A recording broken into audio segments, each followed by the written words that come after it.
Alors bonjour à tous, aujourd'hui je vais vous parler des chiffres sur le mal logement en France en 2017. En 2017, il y avait 143 000 SDF en France. Si on compare ce chiffre à il y a 5 ans, il y en avait 133 000. Donc on a une augmentation de 7,5% en seulement 5 ans. On peut aussi comparer ce chiffre à il y a 10 ans où les SDF étaient 100 000. Donc là on a une augmentation de 43% en 10 ans. Tandis que la population française a elle augmenté de 4,5%. Donc le nombre de SDF a augmenté près de 10 fois plus vite.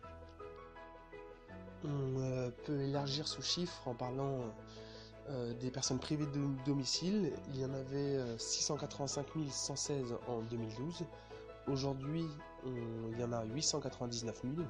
Donc on a une augmentation de près de 31% sur seulement 5 ans. Alors, qu'est-ce qui est compris dans ces 899 000 personnes?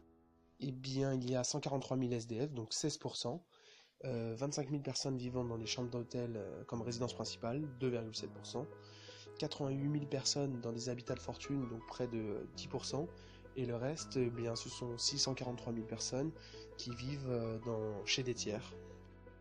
Toutes ces personnes représentent 1,3% de la population française, qui comptabilise près de 67 millions d'habitants.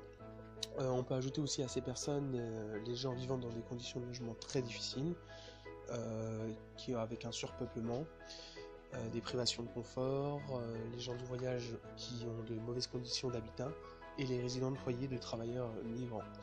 On arrive dans ce cas-là à un total de 3 963 000 personnes, soit près de 6% de la population française.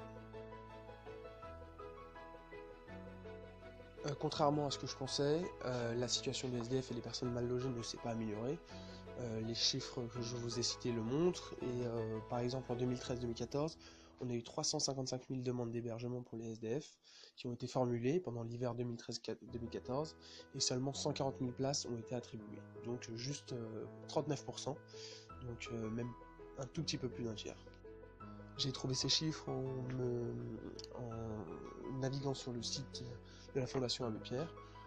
Donc n'hésitez pas à aider ces personnes en difficulté, en leur proposant à manger, en leur demandant surtout de ce qu'ils ont besoin.